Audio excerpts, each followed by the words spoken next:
물고 뜯고 씻고 맛보는 금천 금천 쌀전. 쌀전. 강수정. 이성호입니다. 네, 이제 완연한 겨울이네요. 네, 추워요. 오늘 또 영하 4도가 그러게요. 오는가 봐. 갑자기 되더라고요. 추워져가지고 그래요. 요즘에 감기가 많더라고요. 네, 맞아요. 두둑 감기. 그러니까요. 방송 못할 뻔했습니다. 요즘 네네. 감기가 유행이라 네. 겨울하면 무엇이 떠오르시나요? 이거 좀 직업이다 보니까 예산 심사. 이것도 한 4년 했으니까 직업병 이제 그렇죠. 좀 이제 이제 예산 그럴 시절이죠. 그렇죠, 이제. 네네네. 겨울은 네. 이제 정례의 그렇죠. 달이기도 하고 예산의 달이기도 하고 크리스마스는 개나 줘버려 이제.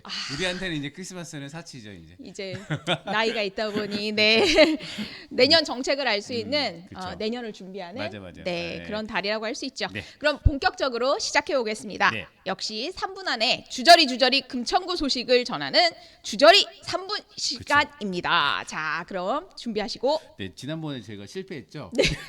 중간에 뉴스가 다 잘려가지고 많은 내용을 담으시려다가 보니까 이번에도 자, 내용은 많은데 입도 한번, 푸시고. 하겠습니다. 네. 자, 그러면 시작해 볼까요? 네, 늘었습니다. 네, 일단 첫 번째 소식은 예산입니다. 지금 예산 심의를 하고 있는데요. 작년 대비 올해가 3.44% 244억이 올랐습니다. 그래서 총 7,347억 원인데요. 근데 이게 늘은 것이냐에 대해서 좀 갸우뚱합니다. 왜냐하면 전체 예산의 55%를 차지하는 사회복지 예산이 3,906억인데요. 이것이 424억이 늘은 내용입니다. 그러니까 전체 예산은 244억이 늘었는데 사회복지 예산만 424억이 늘은 거죠. 그러니까 전체적으로 마이너스. 여기다가 또 공무원 임금도 올라, 뭐도 올라. 하는데 다 이거밖에 안 올라가니까 전체적으로 마이너스다라고 생각이 듭니다. 거기다가 지금 지방세가 부동산이 나가야 되니까 지방세가 8.35% 감소됐고 자체 재원도 3.7% 감소. 그리고 지방 교부세 22.15% 감소. 조정 교부감 4.97% 감소. 전체적으로 다 돈 들어오는 데는 다 지금 다 뚝뚝뚝뚝 떨어지고 있습니다. 이런 상황에서 유성 구청장이 시장 연설을 했는데요. 참 위기다. 내외적으로 전쟁도 나고 위기인데 어떻게 할 거냐? 우리에겐 쥐벨리가 있다. 그리고 우리에게는 풀뿌리 민주주의의 유구한 역사와 문화가 있다. 이 두 가지를 바탕으로 해서 서울의 관문 도시이자 경제 거점 도시로 위상을 세우겠다. 그리고 내후년 2025년이 개청 30주년을 맞아서 특히 내년에 어떤 사업을 하니까 매우 중요하다라고 강조했습니다. 이것이 예산. 두 번째, 지난번에 도봉도 의원님 초대해서 얘기 들었는데요. 인사청문회가 개최가 되었습니다. 11월 3일 날 유성청장이 열어줘 얘기했고 구회가 알았어 해서 11월 6일 날 첫 모임을 했고 13일 날 이렇게 또 회의를 해가지고 자료 제출 요청했고 16일 날 인사청문을 진행했습니다. 그리고 지금 23일 날 본회의에서 최종 채택을 해서 이제 아마 인준이 될 것 같긴 한데요. 일단은 한마디로 얘기하게 되면 금천구 와 그 서영철 후보자에게 구의원들이 금천구와 문화재에 대한 구상이 뭡니까? 그거는 취임돼서 보고 받아서 알려드리겠습니다. 얘기했고 그리고 이거 자료 좀 주세요. 하니까 자료가 없습니다라고 얘기했습니다. 그래서 한 예로 지금 파리에서 대학원을 수료했는데 성적 증명서 요청했는데 홈페이지 화면 캡처 한 장으로 끝났다는 얘기가 있었습니다. 그리고 구의회가 심사 중이고요. 11월 23일부터 시작해서 12월 21일까지 진행합니다. 방치근도 가능하니까 꼭 오시면 될 것 같고요. 그리고 금천구청 여성 탁구부가 있습니다. 직장운동부인데요. 금천구가 검도부를 만들 것을 추진하고 있습니다. 지금 9억 원 예산을 지금 딱 태워놓은 상태인데요. 이것이 필요한가라고 생각이 좀 들긴 합니다. 그리고 금천구 조례에서 혁신교육 그리고 교육협치란 말이 사라지게 됐습니다. 지금 금천구 교육발전 지원 조례 개정안이 올라왔는데요. 일단은 서울시 조례가 바뀐 과정도 있긴 하지만 금천구가 혁신교육지구에 못 태웠는데 이 단어가 사라져서 되게 안타깝다 생각이 듭니다. 3분. 오, 성공하셨어요. 와. 다 잘랐어. 이거 왜 쓴 거야, 저? 아니 네. 요약해서 말씀해 주셔서 더 그렇죠. 좋았던 것 같아요. 네. 그렇죠. 네, 뭐 얘기하면은 이거 잠깐만 좀 더 얘기해 보면 네, 조금씩 얘기를 해볼까요? 검도부 어때요? 검도부 좀 생뚱맞은데. 그 네, 검도부 딱 하니까 네. 정재동 의원 아이, 설마. 정재동 의원이 지금 그 검도를 하시고 뭐 네. 서울시나 이런데 검도협회에서 좀 유수관 역할을 하는데 지금 직장운동부가 저희가 탁구 있어요. 네. 금천구청 탁구단이 있어서 뭐 전국대회 나가도 좀 성적도 많이 얻고 이렇게 하는 것 같긴 한데 지금 알아보니까 구로구는 레슬링부가 있어요. 그리고 동작구청 씨름단이 있고 성북구청은 팽신 선수단이 있고 강남구청은 여자 체조팀이 있습니다. 다양하게 있네요. 그죠. 그 관악구는 없더라고. 내가 못 찾는 건지 없는 건지 하여튼 없는데, 그러니까 대부분 이게 비인기 종목의 그 선수들을 좀 이렇게 케어를 좀 해야 하는 부분도 없지 않아 있고, 사실 이게 공적 자금으로 이제 비인기 종목들을 좀 살리는 그런 것도 같긴 한데, 근데 다 하나씩인데 금천구가 2개라서.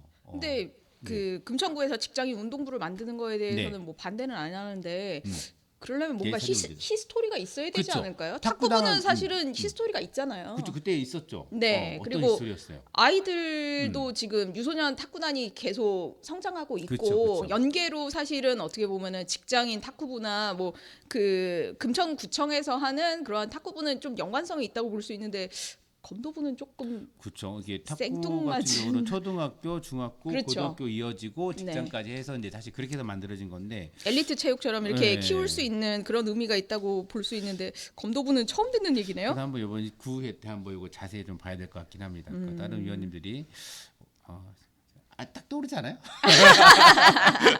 설마. 설마인가? 예, 설마 네, 그렇게 그렇죠. 하시면 안 네. 될 것 같은데. 하여튼 그 네. 그리고 이제 교육혁신 협치교육이라는 말은 일단 2021년에 오세훈 서울시장이 들어오면서 네. 이제 혁신교육지구 서울시교육청 조의원 이게 좀 약간 당식이 다르죠. 교육감의 예산을 팍팍팍 잘랐습니다. 그러다 보니까 서울시 교육청 예산이 혁신교육지구 사업에서 미래교육지구 사업으로 이게 바뀝니다. 그러면서 조례가 바뀌는데 그런 와중에서 서울시 조례가 바뀌었고 그래서 이제 금천구 조례가 바뀌긴 하는데 사실 조희연 교육감의 혁신교육지구의 모태가 금천구와 구로구의 그렇죠. 사례를 좀 확산시킨 거거든요. 근데 그래서 좀 이렇게 좀 금천구가 아쉽다. 모범 사례였죠. 어떻게 그렇죠, 보면은. 그렇죠. 네네.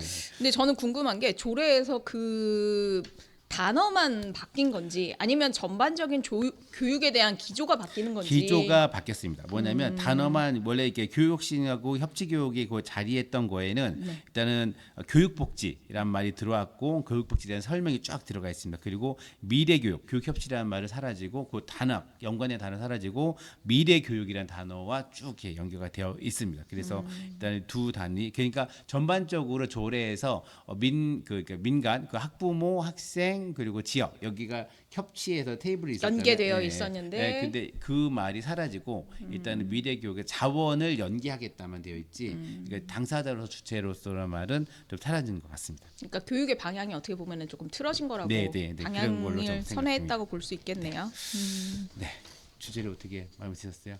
저는 또 궁금한 게 있는데 좀 네. 여쭤봐도 될까요? 네, 아니 첫 번째 말씀하신 예산 사실은 네. 주민들이 예산에 관심이 많으시잖아요. 네, 네, 네. 근데 예산은 사실은 7천억이면은 금천구 예산이 굉장히 큰 건데 그죠, 네. 이게 어떻게 보면은 실제로는 마이너스라고 얘기하셔서 네. 그럼 복지 예산이 늘고 인건비가 늘어서 마이너스라고 볼 수 있는 건가요? 예산 그쵸. 자체는 는 거잖아요. 그리고 예산 자체는 늘었는데 아까 네. 얘기했듯이 복지 예산이 예산은 244억이 늘었는데 복지 예산이 424억이 늘었어요. 그러니까 200억이 비는 거죠. 여기에는 또 행정의 공무원들 1,000명 넘는 공무원들이 급여가 또 2.5%가 오릅니다. 그럼 이 금액도 또 빠져 있는 상황인 거죠. 그러니까 전체적으로 마이너스 금액인데 예산서를 좀 봤는데 늘린 건 다 있던데 삭제된 거나 이런 거는 안 알려주더라고요. 그죠? 삭제된 건 그냥 소리 없이 사라집니다. 소리 사라져서 네. 그- 존재가 없어집니다. 아무도 표기를 안 해주는 것 같아요. 그렇죠. 삭제는 표기하지 않습니다. 아, 그렇죠. 그러니까 그런 부분을 찾아서 이제 질의를 하는 게 굉장히 중요한 것 의원님들이 같고 아실라나? 그게 히스토리가 그러니까 있으셔야 돼요. 그렇죠. 전년도에 했던 예산이 네. 끌고 와서 올해 내년 이렇게 쭉 히스토리가 있으셔야 예산 질의할 때 조금 편하실 거예요. 그렇죠. 음. 잘하시겠죠. 한번 물어봐야겠다. 아직 제가 그 올린 거는 다 얘기해서 이거의 방점을 찍겠다 다 얘기를 하시는데 깎인 거 없어진 거는 아무도 얘기를 지금 안 하고 아예 있어서 사업 자체가 사라진 네. 거는 예산서에 있지 않으니까 네네, 그런 맞아요, 부분을 맞아요. 조금 보셔야 될 것 네. 같고 이게 보면은 7천억 예산이라 그러면은 주민들이 생각하시기에는 니네 굉장히 큰 예산을 굴리는데 왜 맨날 예산이 없어? 이렇게 많이 물어보시잖아요. 근데 보면은 중앙 정부에서 이렇게 그냥 금천구를 이렇게 지나가는 통과 예산이 많아요. 그러니까 네네. 정해진 예산, 맞아요. 복지 예산 같은 게 그쵸. 사실 뭐 거의 다 노인수당, 그런 거잖아요. 뭐 예. 기초수당, 뭐 기본적으로 그런 나가는 것, 것들. 예. 그리고 금천구에서 활용할 수 있는 자원이 사실은 그렇게 크지 않다고. 비겁한 변명. 아니 또 유성훈 청장님이 굉장히 네네. 원대한 꿈을 얘기하셔서 아, 네네. 그렇게 할 수 있는 가용 자원이 그렇게 큰가? 그거에 대한 조금 의문이 들어서 어쨌든 서울의 관문 도시가 언제쯤 될런지. 경제 거점 도시래요. 아 경제 거점 도시. 네. 화이팅. 기대가 큽니다. 경제 거점 도시 살고 싶습니다. 네네. 네. 그리고 궁금한 게 또 있어요. 네. 아니 인사청문회에서 그 문제가 제일 크게 됐던 게 성적 증명서. 지금 자료 네. 제출 요구에 대해서 도병두 엄사표 의원이 좀 많이 좀 문제 제기를 하셨고 네. 거기서 가장 그 적나라하게 보여준 게 성적증명서였습니다. 그래서 최종 학력이 파리의 무슨 대학원인데 네. 그래서 이제 엄니 의원은 최종 학력이 지금 그 전체적으로 문화예술 경력이 문체부 공무원 하고 지금 한문연이라는 단체 사무처장밖에 없어서 그러면은 학력으로 어떻게 파리에 가서 1년 만에 뭐 석상가 박사를 따셨다고 하더라고요. 그래서 네. 그거에 대해 성적이 어떻게 되는가 했는데 그거에 대해서 자료가 근데 사실은 이런 입사나 뭐 이런 평가를 할 때 성적 증명서나 최종 학력 증명서는 항상 첨부하게 되어 있지 않나요? 네, 그러니까 졸업 증명서는 왔는데 근데 이제 성적 증명서가 없었다고 하더라고요. 그래서 성적 증명서를 좀 요청을 드렸는데 그러니까 그과 졸업을 증명함 이거잖아요. 근데 그 성적 증명서는 이 사람이 어떤 과목을 이수했는가를 그렇죠. 나오기 때문에 그래서 어떤 과정을 거쳤는가를 알 수 그래서 있으니까. 그거를 좀 보고 싶었다고 했는데 그런 게 좀 없다고 그래서 좀 그것도 프랑스어 화면 캡처해가지고 그 자체 순수 해석해가지고 이게 그랬다고 하더라고요. 그래서 그러니까 첫 시작인데 이제 기대가 컸던 만큼 네네. 아쉬움도 조금 있었던 것 네네, 같네요. 네. 맞습니다. 네 오늘 2부 오늘의 이슈 할 때마다 어색하네. 적응이 잘. 네, 다가오는 총선이 다가오고 있습니다. 지금 전국적으로도 지금 뭐 이준석 신당 얘기 나오면서 뭐 전국적으로 좀 요동치고 있습니다. 네 애미애비 문제다 뭐 이러면서 이제 패드립까지 지금 나오고 있는 상황입니다. 그래서 금천구도 지금 각 각종 행사를 가면 점점 후보자들이 좀 늘어났다 줄었다 지금 하고 있죠. 그래서 오늘은 뭐 출마 예정자로 공식적으로 모시는 건 처음인 것 같아요. 그리고 또 가장 먼저 출마를 선언하신 분입니다. 국민의힘 금천구의 국회의원을 출마하신 방종태 출마자를 모시고 얘기 들어볼 건데 안녕하세요. 안녕하세요. 네, 안녕하세요. 존경하는 금천군민 여러분, 안녕하십니까? 네, 반갑습니다. 예, 간단하게 반갑습니다. 우리 주민 여러분께 소개 간단하게 부탁드리겠습니다. 인사 부탁드리겠습니다. 예, 감사합니다. 방금 소개받은 방종태입니다. 저는 지난 40여 년 동안 금천 구민들과 함께한 방종태로서 내년 2024년 국회의원 선거에 국민의힘 후보로 출마하기로 결심하였습니다. 네, 이게 다 적어오셔가지고 네, 반갑습니다. 예, 공부를 네. 잘못해서 열심히 네. 적고 있습니다. 준비를 많이 해오셨어요. 네. 제가 이거 사전 질문 중에서 네. 어떤 분이 어떤 일을 해오셨던 분인지 이런 거를 좀 안 물어봤어요. 그래서 간단하게 좀 어떤 일을 하셨다가 예, 저는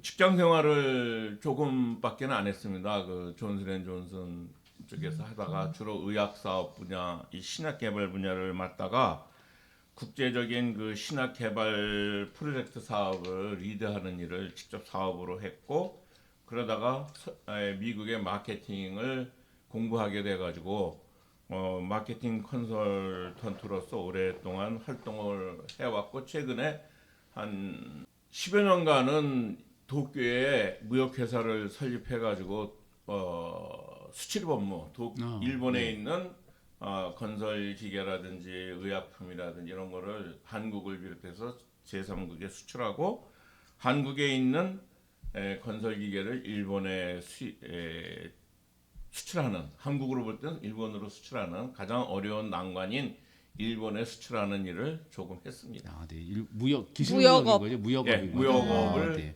그러니까 일본으로. 전반적으로 보면 기조는 무역업이에요. 네네. 예. 알겠습니다. 그리고 그 칼럼도 되게 많이 쓰신 걸로 알고 있는데.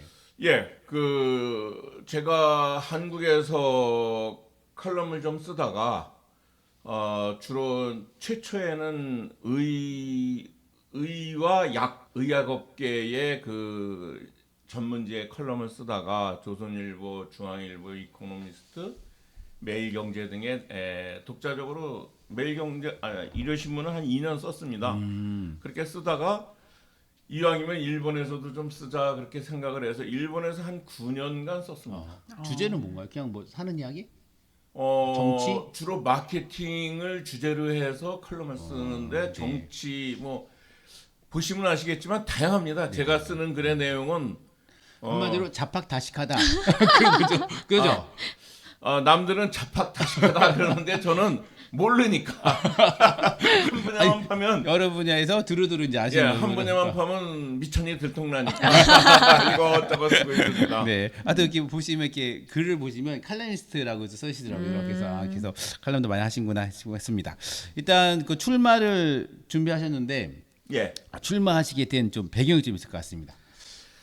예, 금천의 어르신들이 그동안 금천구가 전혀 발전이 없다. 네네. 심지어 어떤 분은 뭐 15년 동안 해외를 갔다가 들어오니까 동네 이름은 밝히지 않겠습니다만은 주로 시흥동 지역은 그때나 지금이나 똑같더라. 그분 누군지 알아요. 여러분이 계세요. 그래, 네. 예, 그래서 파사 현정을 행해 달라는 요청을 받고 제가 좀 망설이다가 국회의원 선거 때마다 항상 왜 금천구는 낙하산이 쭉 당선이 되는가? 금천구 출신은 없는가? 이번에 그 문화예술단체의 문화재단의 이사장도 왜 외부 사람이 들어오는가? 네네. 졸업장 없으면은 파리 유학 안 가면 예술이 얘기가 안 됩니까? 지금 한류가 파리로 가고 있는데 네네. 이건 역행하는 거 아니에요? 그래서 이거는 무언가 잘못됐다. 그 다음에 금천구민이 이를 찍어주는 또 유행이 있어요. 낙하산 공천이면은 다 찍어줬어요. 다 당선됐어요. 예. 설마 낙하산을 찍어줬겠어요? 낙하산인지 모르셨을 것 같은데요. 일단 그래서 네. 저보고 지역 대표로서 경쟁력이 있다라고 그분들이 금천의 어르신분들이 네네. 예, 방종태라면 경쟁력이 네네. 있다. 네네. 한번 싸워보지 않겠냐. 그래서 제가 흔쾌히 승낙을 했습니다. 그래서 자유민주주의의 선거는 엘리트 인재 영입 무슨 여러 가지 미사여구를 붙이는데 이것이 아니라 지역의 대표자, 지역의 일꾼이 나와야 된다는 거예요. 그래서 네네. 저는 중앙당도 필요 없다. 왜 당대표가 있고 당수가 있느냐. 이건 일본밖에 없어요. 선진국에서. 네네네. 당수 그렇죠. 당대표가 왜 필요하느냐. 미국처럼 지역위원회가 중심이 돼서 전국대회를 열고 미국에 당수 있습니까? 당대표 있습니까? 없습니다. 없어요. 없어요? 당수. 없어요. 당대표 없어요. 예. 잘 모르겠습니다. 이걸 후진국 문화는 한국말 없애야 되고, 합니다. 그리고 미국도 중요한 게 뭐냐면 상원이든 하원이든 주마다 다른데 적게는 7년짜리도 있더라고요. 보통 9년, 10년 이상 거주한 자만 출마할 수 있어요. 그래요? 예. 국회의원이? 예. 거기는 상원 하원이든? 네, 상원 하원이든 주의원이든 네네. 주도 상원 하원이 있어요. 그런데 우리나라에서는 왜 중앙당이 다 공천 작업을 하고 중앙당이 다 개입을 하는 거예요. 그래서 이거는 오케이. 잘못됐다. 네. 그리고 저는 개인적으로 금천구의 국회의원들이 금천구가 이제 분구된 지 29년이 됐습니다만은 지금까지 금천구를 대표하는 국회의원이 업적이 있으면 내놔봐라 이거예요. 구의원 선거 공약이나 시의원 다 똑같아요. 변함이 없어요. 그리고 중요한 건 하나도 이루어지지 않았다는 거죠. 네. 그래서 제가 국회의원으로서 일하는 방법을 좀 제시하고 대담하게 국내외 투자를 유치하고 그러니까 사업가가 돼야 된다. 국회의원이 사업가가 돼서 금천구에 투자를 유치해야 된다는 거죠. 지금 금천구 예산이 7천억 이번에 나왔는데 이미 제가 지방군 기초자치단체들 일을 하다 보니까는 벌써 거기는 지난번에 7,500억 막 이렇게 되더라고요. 군의 인구가 3만 명 조금 넘어도 거의 예산이 네네. 7천억이 넘어요. 그렇죠. 근데 금천구는 인구는 줄고 있지만 23만 명, 4만 명이어도 이제 7천억입니다. 네. 그래서 이건 잘못됐다. 이제 그게 이제 제 주장이고, 그 다음에 저는 어쨌든 국민들의 실익을 보호하는 재개발 방식을 택하면서 초고층화만이 인구 증가와 산업 활동을 증가시킬 수 있는 그러한 5, 60만 명의 자립형 도시를 구상해야 된다. 네. 그러기 위해서는 정말 적극적인 투자 유치를 하지 않으면 꿈과 희망의 미래 도시를 만들 수가 없다. 네. 그리고 청춘 남녀가 숨 쉴 수 있고 특히 젊은 층의 그 육아 문제와 병행할 수 있는 그런 도시 기반을 만들려면은 이동 거리가 짧아야 돼요. 그러면은 위아래로 이동하는 수밖에 없어요. 수평적 이동이 아니면 상하 이동이에요. 그래서 출퇴근 거리가 짧은 즉 자립형 그런 거대 도시를 꿈꾸고 있습니다. 지금 많이 들어보던 얘기네요. 아니 그게 윤석열 대통령이 국가로 자기도 이제 사장에서 투자유치해가지고 기업이다 이 얘기를 하셨고 그 지금 거대 도시 아니고 요즘 메가시티 얘기 나오고 요즘 트렌드 하시는 거 다 넣었는데 근데 50에서 60만 도시 예, 지금 우리가 3만 명. 23만이고 외국인까지 26만 명인데 예, 지금 구로구가 45만 명 그렇게 되죠. 45만 명이에요. 예. 그러면은 구로와 금천이 합친 정도가 되는 거죠. 예, 인구수로만 인구수로만. 그렇습니다. 근데 이게 네. 간단한 게 뭐냐면 서울이 1,000만이 넘을 수 있었던 배경은 아파트를 짓기 때문에 1,000만이 넘은 거예요. 수평적으로 한양 땅에서는 1,000만이 넘을 수가 없어요. 네네. 도쿄도가 1,200만이 지금 넘고 계속 인구가 증가하고 있고 서울은 1,000만 아래로 계속 하향세인데 도쿄 면적이 서울의 2.5배예요. 네. 2.5배에서 1,200만 명이 있는 것과 그 2.5분의 1인 도쿄의 2.5분의 1인 서울에서 1,200만 명은 진짜 터져 죽는 정도의 인구 밀도죠. 예전에 한인수 청장이 그 중장기 개발 이런 거를 할 때 예. 제가 30만 거기서 얘기를 했었거든요. 예. 그 다음부터 인구가 줄어들어가고 점점. 씨 뭐냐 그래서 근데 진짜 이거 지금 이 저출생 시기에 예. 이게 가능할까? 그럼 딴 데에 있는 인구를 끄집어 일로 와야 되는 거죠? 인구도 유입이 돼야 되지만 우선은 젊은 층들이 출산을 해야 되고 젊은 층들이 결혼을 하고 출산을 하고 육아를 하고 그러려면 자녀가 20살까지 올라가기 위해서 20년 동안을 지역 경제가 서포트해 줘야 되는데 지역 경제 전체가 나서야 되는데 그런 젊은 층들의 고민을 해결해 줄 수 있는 방안은 돈을 주는 것이 아니라 일본이 10년 동안 22조 원을 투입했는데도 뭐 아무 성과가 없었다고 얘기를 합니다만은 본인이 벌 수 있도록 육아 문제를 해결하면서 부부가 같이 자녀를 기를 수 있도록 하는 그런 환경 조성이 필요하죠. 그래서 최근에는 뭐 같이 출근해요. 애들 데리고 출근해서 직장에서 애도 보면서 일도 하면서 누구 애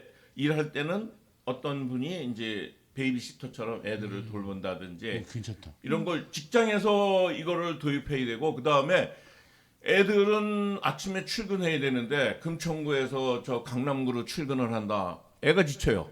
그러니까 금천구에서 같은 메가시티에서 해결을 한다면 금천구가 살기 좋은 도시가 된다면 그게 해결돼요. 일본에 제가 오카야마 현이라고 생각하는데 글을 한번 쓴 적이 있었는데 나기쪼라는 조그마한 마을에서 인구 증가수로는 일본 1위가 됐어요. 그래서 육아를 걱정하는 엄마들은 젊은 부부들은 다 글로 이사 와서 취직하고 애 데리고 그리고 생활하고 있어요. 일단 좋은 말이 좀 맞긴 해요. 왜냐하면 지금 유성훈 청장도 이번에 시정 연설할 때 금천구가 청년 증가율 왜냐하면 지벨리가 있기 때문에 증가율이 1등이래요. 그래서 네. 근데 이분들이 1인 가구가 많이 그쵸. 증가했죠. 네. 결혼하면서 떠나는 거야. 떠나죠. 그리고 여기가 지벨리가 그 IT잖아요. 네. IT인데 지벨리 그때도 그 마곡이 있고 동탄이 다 지벨리잖아요. 네. 지벨리가 아니라 그 IT인데 네. 여기는 약간 좀 올드한 IT죠. 그렇죠. 네. 그런 평가들 많이 있죠. 그래서 네. 여기서 좀 경력을 쌓아서 마곡이나 네. 아니면 동탄으로 넘어간다 하더라고. 그래서 이제 네, 그렇습니다. 결혼 정년기 되면 금쪽이 없는 거야. 그래서 예. 이거 문제. 그래서 제가 구상하고 있는 것도 금천구의 고층화가 되고 기업을 유치하고 다국적 기업을 유치해 오고 그렇게 한다면은 KTX 타고 금천으로 출퇴근할 수 있는 여건을 만들어야 된다는 거죠. 어디서? 지방에서요. 지방 도시에서도 금천구로 출근하는 거. 왜 이 힌트를 얻었냐면은 우선 가산 디지털역이 일일 그 승하차 인구가 24만 명으로 제일 많습니다. 그쵸. 금천구 인구가 가산 디지털역에서 하루에 움직이고 있어요. 근데 강남역이 지하철 2호선 강남역이 생긴 이후로 강남역이 계속 부동의 22만 3만 명 1위였는데 가산 디지털역이 조금 많아가지고 지금 한 몇 년 전서부터 가산 디지털역이 승하차 인구 1위예요. 그래서 제가 볼 때는 우리가 그 지방에서 가산 디지털로 오도록 만드는 이 사람들이 계속 금천구에 와서 활동을 하면 유동인구가 많으면 상업이 발전하니까 좋겠고 그 다음에 이런 것을 인위적으로도 우리가 유입을 하려면은 금천구에 일자리가 많아야 되고 대기업을 많이 유치해야 된다. 네, 이런 알겠습니다. 네. 왜 이렇게 조용하세요?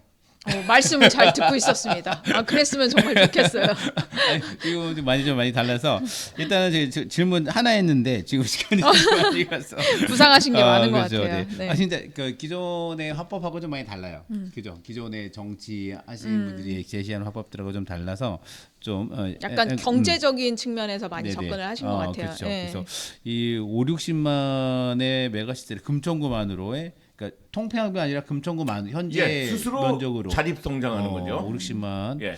인구와 경제가 같이 동반 네, 성장하는 그렇죠. 거죠. 네, 아무튼 이거 한번 얘기해 볼 만한 할 것 같긴 한데 가능한가라는 캐시천이 계속 들긴 하는데. 네. 오늘날 건축 기술에 있어서는 네.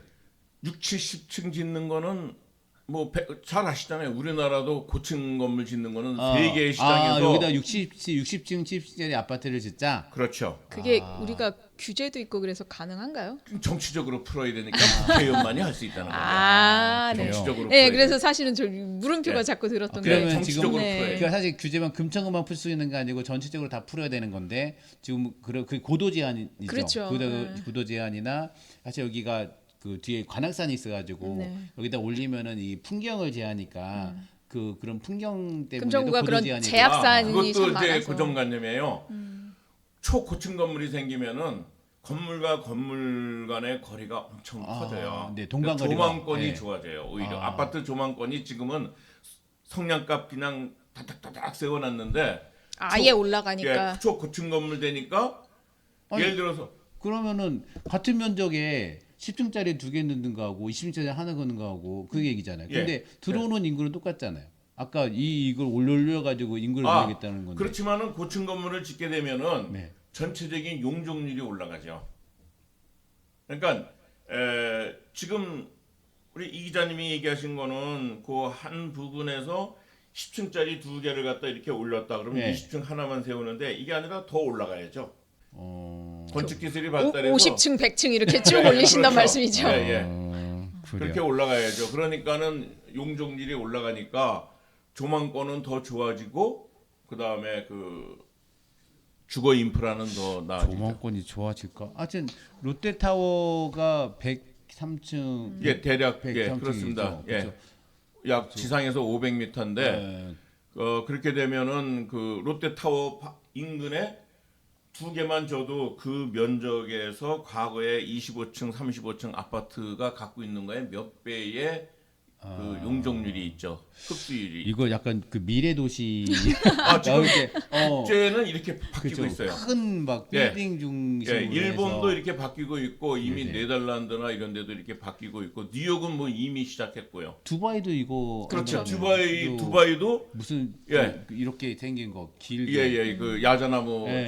좀 같이 이렇게 만들어서 계획 도시가 됐고 사우디도 지금 하려고 그래요. 어... 사우디에서 그래서 제2의 중동 붐이 다시 한국으로 발생될 것 같아요. 근데 사우디나 사우디아라비아. 중동은 경관이 별로 아. 사막이라.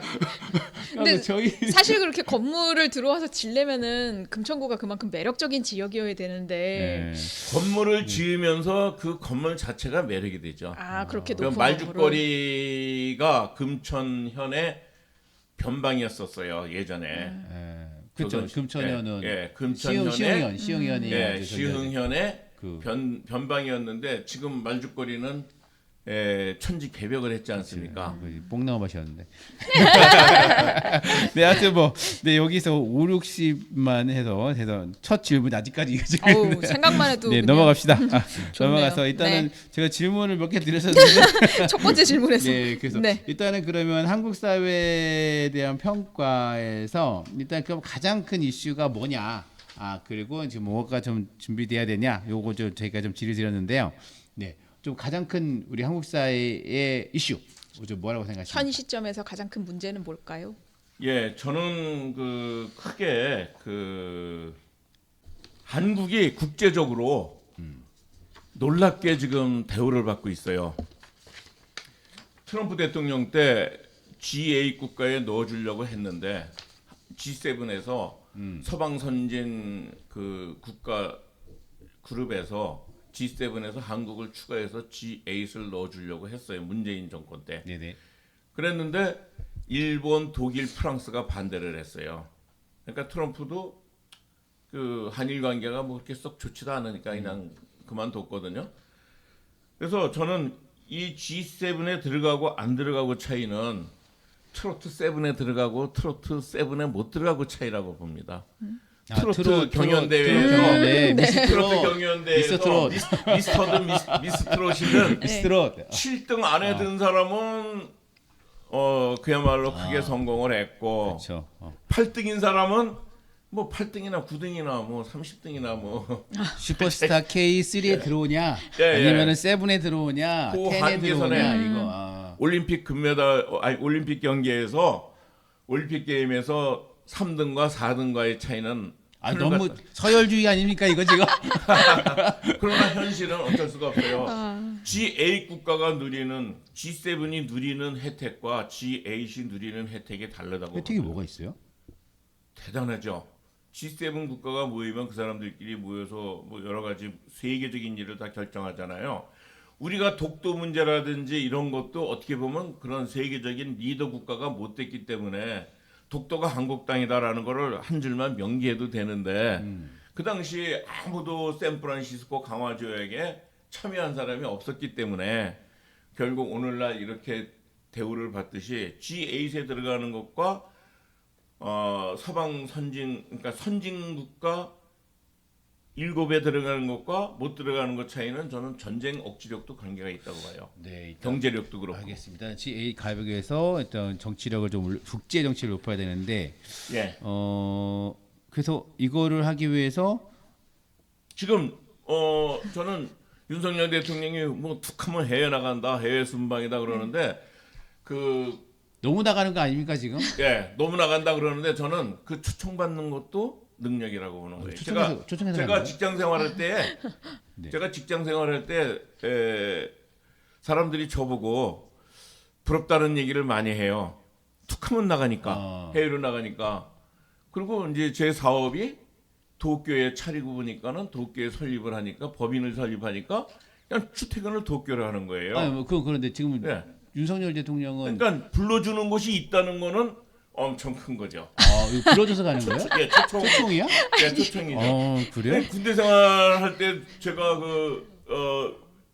제일 사람들이 부러워하는 게 뭐예요? 휴가 자주 가는 사람, 외출 외박 자주 나가는 이거 사람. 휴가는 아니지 지금 가서 빡세게 열심히 일하고 와야죠. 성과를 가져와야죠. 잘 나가는 거. 잘 나가는 그것도 거? 능력이다. 근데 그 전 대통령이랑 그 전 대통령은 초청이 있는데 그 중에서 이렇게 갈 거 가고 안 가고 이렇게 마무리하는 거 아니에요? 제 관례상 사전에 의제가 다 결정돼요. 네, 그렇죠. 남북한 관계에서만 사전에 의제가 조율이 안 될 뿐 국제 관계에 있어서는 다 조율되고 다 제 끝난 얘기는 다음에 가는 거예요. 초청이 다 올 텐데 그 중에서 경중환급을 따져서 그리고 이제 사실 외국 순방 갔다가 하루 이틀 만에 다시 또 외국 순방 가는 케이스가 많지는 않아서 그래서 이게 현재 요거 외국 순방이 지금 요거는 지금 잘 하고 계시다고 얘기하시는 거죠? 판단하시는 거죠? 네, 그렇게 해서 전국적으로 높여야 된다. 자주 만나야 돼요. 자주 만나야 된다. 비즈니스는 외교는 즉 영업은 자주 만나야 어떤 관계가 개인적이든 공적이든 관계가 깊어지기 때문에 자주 만나야 되는 거예요. 그래서 정치인들이 또는 어떤 민원인들과 자주 대화를 해야 되는데 선거에만 당선되면 그 다음에는 안 만나요. 우리나라 네. 현실이. 네, 하여튼 그러니까 자주 만나야 돼요. 요거에 자기 대해서 관련 대상과 자주 만나야 되는데 저는 외교든 국내든 기업이든 국내 기업이든 자주 만나야 된다. 상대방과 자주 네, 네. 만나야 네. 일이 튼다는 거죠. 아, 네. 일단은 알겠습니다. 네, 그래서 일단은 한국 사회에서는 현재 국제 정치력이 높아져야 되고 지금 현재 윤석열 대통령의 그 순방처럼 이렇게 적극적으로 외교를 잘 해야 된다. 라고 네. 얘기하신 것 같고, 네, 그래서 하여튼 그 윤석열 정부 평가 제가 좀 뒤를 좀 들었는데 좀 1년 반 지났죠. 그래서 좀 가장 잘하는 정책이라고 생각하시는 게 뭐라고 생각 드시고, 좀 이건 좀 수정해야 되는 거냐 뭐냐, 요 두 가지 좀 말씀드리는데 짧게 좀 부탁드리겠습니다. 예, 지금 말씀드린 대로 가장 잘하고 있는 정책은 그 국제 외교 관계는 역시 대통령이라는 직함으로 그 탑 외교, 네. 예, 어떤 탑이 결정하는 게 가장 물론 탑이 결정한다 그래서 탑이 혼자 다 하는 게 아니라 사전에 베이스가 있어야죠. 네네. 예, 베이스를 다 준비를 해야 되죠. 외교를 가장 잘 예? 하고 외교 정책이 가장 예, 잘 외교 하고 정책은 있다고. 뭐 돋보인다라고 보겠습니다.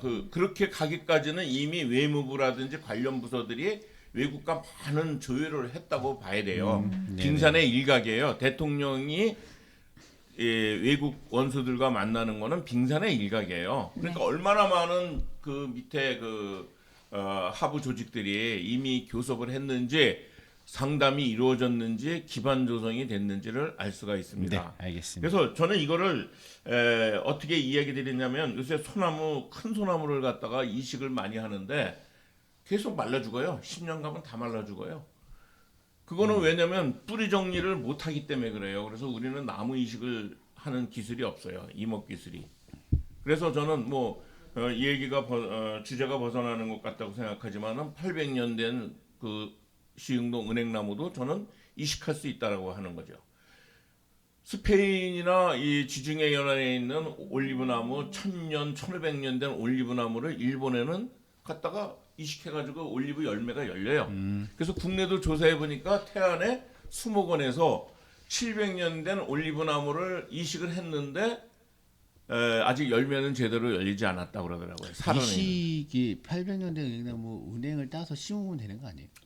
그건 이식이 아니에요. 그거는 번식 아닌가요? 이식인가? 아니 굳이 이식을 열매가 있는데 굳이 이식이 하여튼 뭐 그렇습니다. 네. 네, 그래서 일단은 잘 잘하는 건 정치, 외교를 잘하고 외교를 예. 잘해서 네. 서방국과 동맹을 강화하는 것. 네. 그럼 이것이 좀 저는 요거는 좀 개선해야 된다. 요거 생각하신다는 건 어떤 게 있을까요? 가장 중요한 거는 대통령은 사장이 대외적인 영업을 해야 되는 것도 중요하지만은 가장 중요한 거는 그 국민의 대표이기 때문에 대통령은 국민의 대표이기 때문에 국민의 목소리를 잘 들어야 된다는 거죠. 서민의 목소리를 특히 잘 사는 사람 목소리는 안 들어줘도 돼요.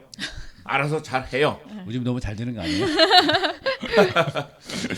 그래서 특히 서민의 목소리에 귀 기울이고 또 노력을 해야 되고 네네. 그다음에 서민 경제의 탄력성이 없는 것이 결국 서민 경제 물가 지수와 관련해서 동반해서 나타나거든요. 네, 그렇죠. 그래서 이러한 그 서민 경제 정책의 탄력성이 없다는 것이 최대 약점이고 그다음에 정치적 해결 능력으로서는 대통령은 어쨌든 국민의힘의 간판으로 출마해서 당선됐지만 더불어민주당과 동행하지 않으면 상대방을 인정하지 않으면 결국 계속 삐덕삐덕 소리밖에 날 수가 없습니다. 그래서 영수회담 아직 안 했죠? 지나다 악수만 했죠? 영수회담도 중요하지만은 국정의 파트너로서 야당 제1야당의 대표자와 회동하는 것이 네네. 이제 필요한데 저는 당 대표가 필요 없다라고 맞죠. 주장하는 당수. 편이니까 네. 야당의 리더들 그룹과 여당의 리더들 그룹과 대통령이 자주 만나야 된다는 거죠. 미국식으로. 그럼 국제 외교뿐만 아니라 국내 외교를 좀 하셔야겠네요. 그렇죠. 국내 영업을 못 하는 거죠. 아. 그러니까 먼 산에 풀만 풀고 내 집 잔디는 팽폐하고 네. 그래서 제가 윤통령 쪽에도 그 비서관에 총무비서관에게 가끔 제가 진언을 하고 합니다만은 윤핵관? 공무원 윤핵 핵심 관계자? 예예예. 그래서 해서 하기도 합니다만은 제 주장은 그 간단히 예를 들면 그런 것부터 했어요. 그 이태원 그 참사 사고 일어났을 때 다 이해는 하지만은 도의적 책임을 지는 행위를 해야 된다. 그렇죠. 내부장은 잘라라. 뭐 경찰청장 빨리 파면시켜라. 그냥 뭐 이건 시간을 놓친다. 옛날에 그 과거 정권 때도 이유 없이 그만둔 사람이 있어요. 내무부 장관이. 많죠. 예. 책임지고 하신다. 예, 그게 다 도의적 책임이지 형사적 책임이 아니다 이거예요. 어제 같이 김장관 오시던데. 네? 윤석열 대통령. 아 김장이요? 이상민 장관이랑. 그러니까 그런 게 중요한 게 아니고 서민의 목소리에 서민의 눈물을 닦아줄 수 있는 그러니까요. 사람이 대통령이라는 네, 거죠. 알겠습니다. 나는 국민의힘 대통령이야. 저기는 더불어민주당이야. 그러면 안 되는 거죠. 네, 네. 알겠습니다. 그거는 저도 동의합니다. 네. 감사합니다. 네, 저 금천구 발전 방안에서 좀 소리를 드렸는데 이건 앞에도 많이 말씀하셨어요. 재개방을 방식으로 해서 네. 50만, 60만의 자립형 도시를 만들어야 된다. 좀 이렇게 이런 얘기 좀 하셨고 그리고 이제 청년 남녀가 숨 쉴 게 뭐 이런 아까 육아 문제나, 네. 직주근접에서 이런 문제들 말씀하셨는데 좀 추가적으로 좀 이렇게 금천구의 발전 방안 현재적으로 가장 막혀 있는 부분이 뭐라고 생각하시는 거예요? 저는 지금 당장 시급한 거는 주차장 문제라고 봐요. 주차, 네, 그렇죠. 도저히 해결할 방법이 없다라고 하면은 이거는 그 관에서 국가에서 개입을 해서 민간 영업을 하든 국가가 공용을 하든 어차피 돈은 받아야 되는 거니까 주차료를 받아야 되는 거니까 골목 안 주차라든지 이런 복잡한 지역의 주차는 그 지역에서 가장 번화한 지역, 가장 그 중요한 상권 지역에 대형 주차 빌딩을 세워라. 주차 빌딩. 아, 이것도 위로 올라가나요? 상업 시설이 생기듯이 좋은 상권이면 상업 시설을 만드는데 저는 그건 잘못됐다라고 보는 거예요. 좋은 코너에는 대형 주차장이 세워서 그 지역에 온 사람 일단 그 건물에 들어가서 적당히 주차를 하고 그 주변을 걷게 하는 그런 코너 지역의 주차는 괜찮은 것 같아요. 그런 식으로 해야만이 주차가 편리해야 차를 타면은 시야가 좁아지기 때문에 뭐 학자들은 뭐 시야가 뭐 2분의 1, 3분의 1 좁아진다. 근데 대부분이 주차하시는 분들이 저희가 금천구가 주차 면수가 제일 많아요. 왜냐하면 지배일리 때문에.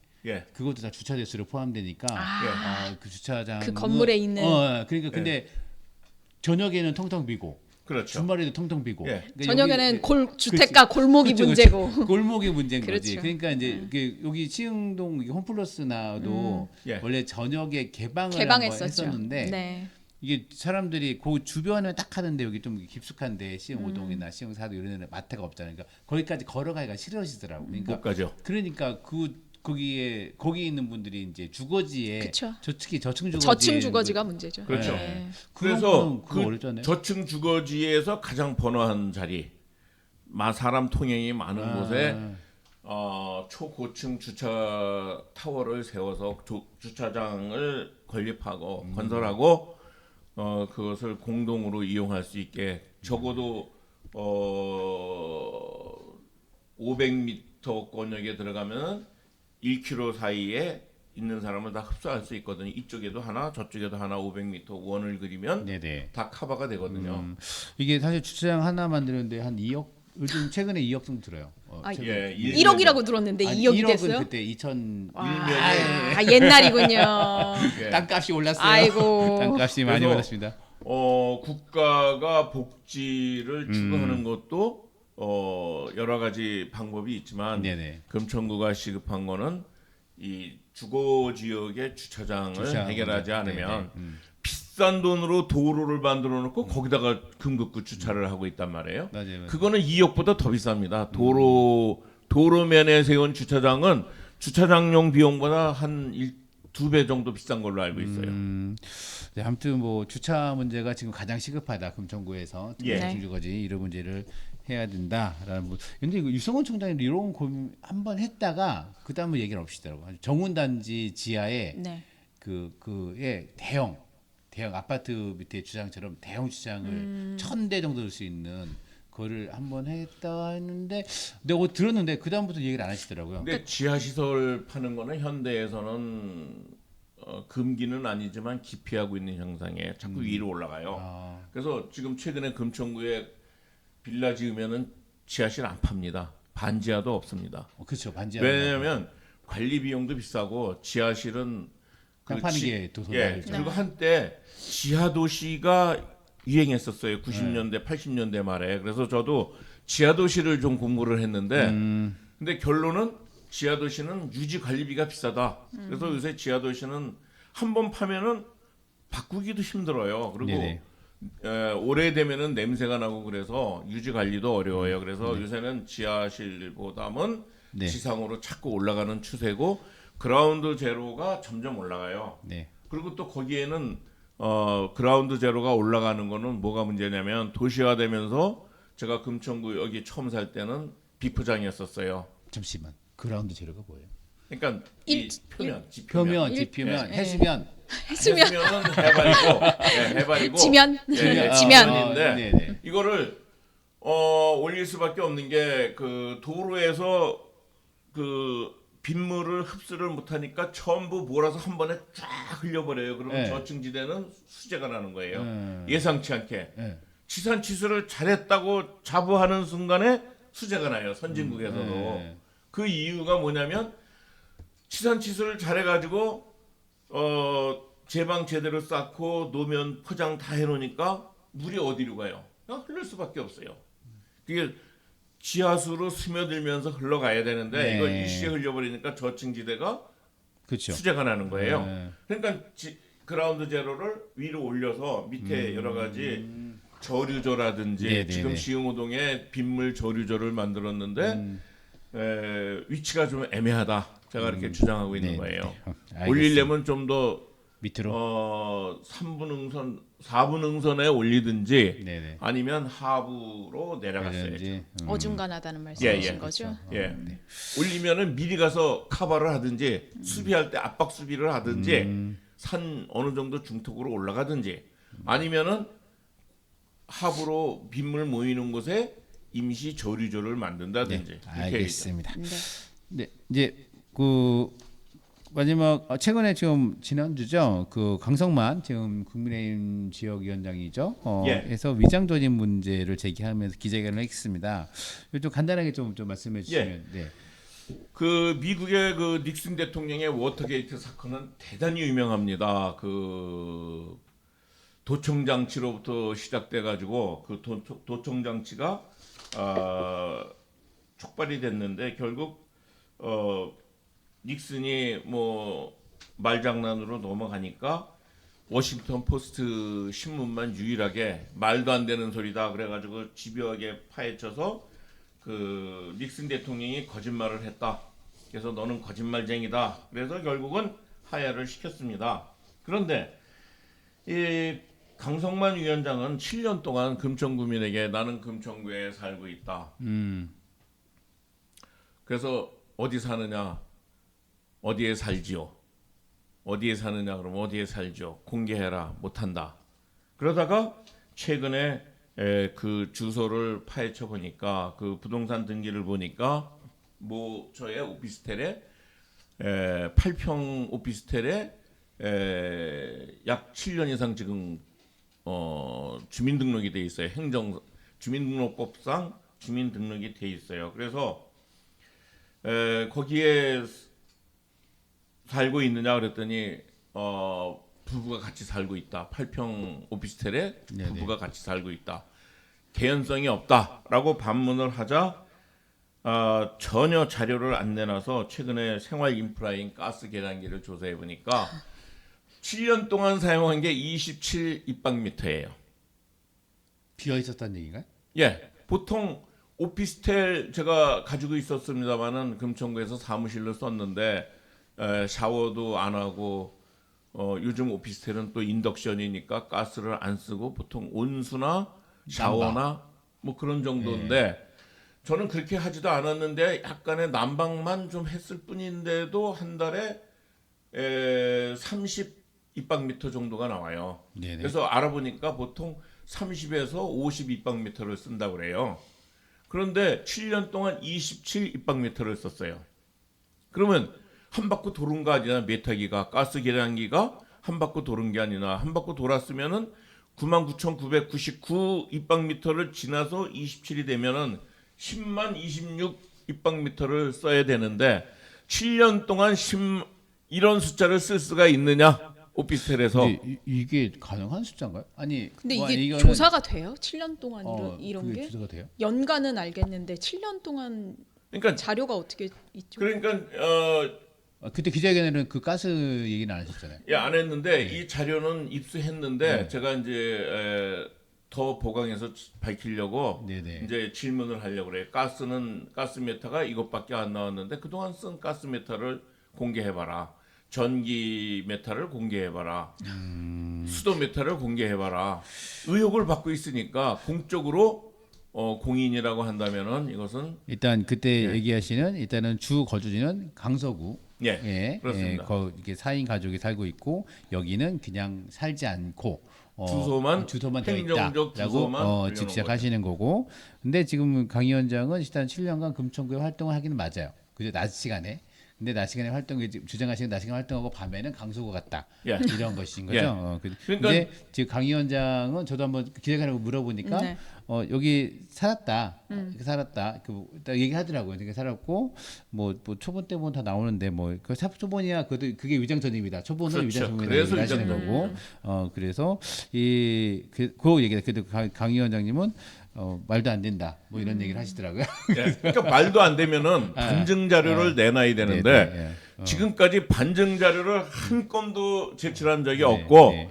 전부 말도 안 된다라고 얘기하고 운영위원회에서 거짓말만 얘기하고. 일단 여기 아까 얘기하신 거와 연계되는 것 같아요. 아까 얘기할 때 그 지방위원 같은 거는 구청장이나 서울시장 같은 경우는 그 선거구에 살아야 되거든요. 네. 그죠? 선거구에 살아야 되는 건데 국회의원만 그 선거구에 살지 않아도 돼요. 네. 그래서 이제 우리가 그 낙하산공천이라고 그렇죠. 나오기 때문에 그런 문제도 결합되는 것도 같아요. 지금 그래서, 현역 국회의원 중에 그 얼마 전 기사에 네. 70몇 명이 강남구에 집을 소유하고 있더라고요. 지금 그럼요. 현역 예. 국회의원이. 지방은 거의 그렇습니다. 주소지가 되어 있는 건가요? 네. 주소지가? 주소지가 있는 것도 있고 집은 거기고 지금 말씀하신 것처럼 오피스텔이나 뭐 전세나 이렇게 해서 잠깐 그러니까 집은 강남인데 지방의 국회의원이 된 거죠. 그러면은 거기에 집을 전세나 뭐 이런 식으로 해서 살고. 네, 잠깐 왔다 갔다. 근데 그런 식으로 활동하시는 국회의원들이 많아서 네네. 지방은 용인이 될 수가 있어요.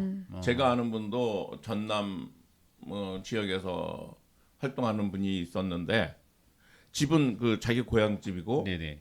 서울에서 쭉 그렇죠. 활동을 또 대학 네. 때부터 서울서 살았으니까 서울에서 있는데 주소가 지방으로 돼 있고 서울은 이제 그렇게 이제 살기만 하는 경우가 있는데 거주지는 또 서울인 거죠. 예, 거주지 서울로 주민등록을 옮겼다가 선거 때 되면 다시 또 네, 가지고 내려갔다가. 내려간다든지 하는 네. 거는 특수한 사정이 있으면 그걸 밝혀라 이거예요. 네네. 그런데 이 강 위원장 같은 경우는 불과 거리가 딱 제가 지도상으로 그 도로 통행 길로 따지니까 딱 10km 정도예요. 네네. 10km를 출퇴근하겠다는 거죠. 네. 잘못된 거죠. 일단 알겠습니다. 그리고 네. 중요한 거는 네. 내가 특수한 사정이 있어서 그쪽에 살 수밖에 없기 때문에 그렇게 했다라고 변명을 할 수 있으면 해라. 기회를 줬는데 그것도 얘기가 없어요. 특수한 사정을 해서 본가는 거기에 있고 나는 여기 산다. 근데 여기 산다고 하는 건 근데 사실 강성만 위원장은 여기 산다는 인정하지 않았나요? 그때 그렇게 얘기하지 않았나요? 아니야 인정을 저기 한다가 아니라 뭐 네. 본인은 여기 산다라고 하는 거는 네. 그 말은 뭐 본인이 한 말이고 네. 사는지 안 사는지는 모르겠다. 공개를 하면 그 집안의 분위기를 보고 오피스텔 내의 집을 분위기를 공개해라. 예, 공개를 집을- 해라 이거죠. 그 정도까지도 그건 좀 쉽지 않은데. 적어도 집 내부를 공개해라. 예 내부를 공개하라는 거죠. 살고 있는지? 비공개라도 특정인들 뭐 지역 기자라든지 뭐 몇몇 사람에게 보여주면 눈으로 확인할 아니 뭐 수도 있지 막말로 않냐. 그러면 내가 뭐 의혹을 막, 받고 막 이렇게 있으니까. 꾸며놓고 야 초대하면 이거 어떻게 하면 되고 이거 벌써 알 수가 있죠. 그러니까 그것을 할 수 없으면 생활 인프라 정보를 내놔라. 아, 그 가스요금, 전기요금 예. 이런 거. 예, 얼마를 썼다. 야, 그런데 이게 이렇게까지 할 일인가? 우리가. 아니요. 거짓말을 자꾸 아, 하니까는 거짓말을. 여기까지 간 거죠. 그래요. 처음부터 의혹이 나왔을 때부터 네네. 몇 년 전서부터 의혹이 나왔을 때부터 이 문제를 공개를 했으면은 의혹을 해소시킬 수가 있었는데 진실하게 한 번도 대한 적이 없어요. 그래서 이 사람은 진실성이 없다. 네. 이렇게 결론을 내리는 알겠습니다. 네, 우리 자막 올려야 되나? 네, 그래서 우리가 원래 한 20분 하겠다고 얘기했는데 지금 되게 오랜 시간 하고 있는데요. 네, 마지막으로 질문 여러분에게 이렇게 인사하면서 마무리하겠습니다. 거죠. 예. 예전에 그 중국에서 흑묘백묘론이라는 게 나오면서 검은 고양이든 흰 고양이든 쥐만 잡으면 된다. 그래서 경제를 발전시키는 사람을 우대해서 중국이 빈곤 국가에서 지금과 같이 세계 2위의 경제 대국으로 변했습니다. 물론 평균 소득은 아직도 대단히 미약하지만 그래도 부자 1%만 해도 중국 인구가 14억이라 그러면 1,400만 명이 거대 부자인 겁니다.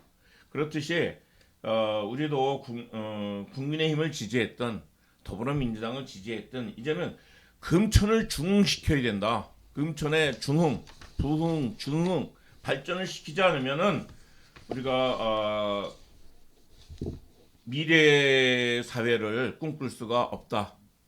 청장년들이 금천을 떠날 수밖에 없다. 더 좋은 일자리, 더 좋은 생활 환경으로 떠날 수밖에 없다라는 거죠. 제가 제일 가슴 아픈 얘기는 금천구에 있는 그 초등학교 선생님들이 얘는 4학년 되면은 강남이나 어디로 이사 가래다. 이렇게 얘기를 한다는 거예요.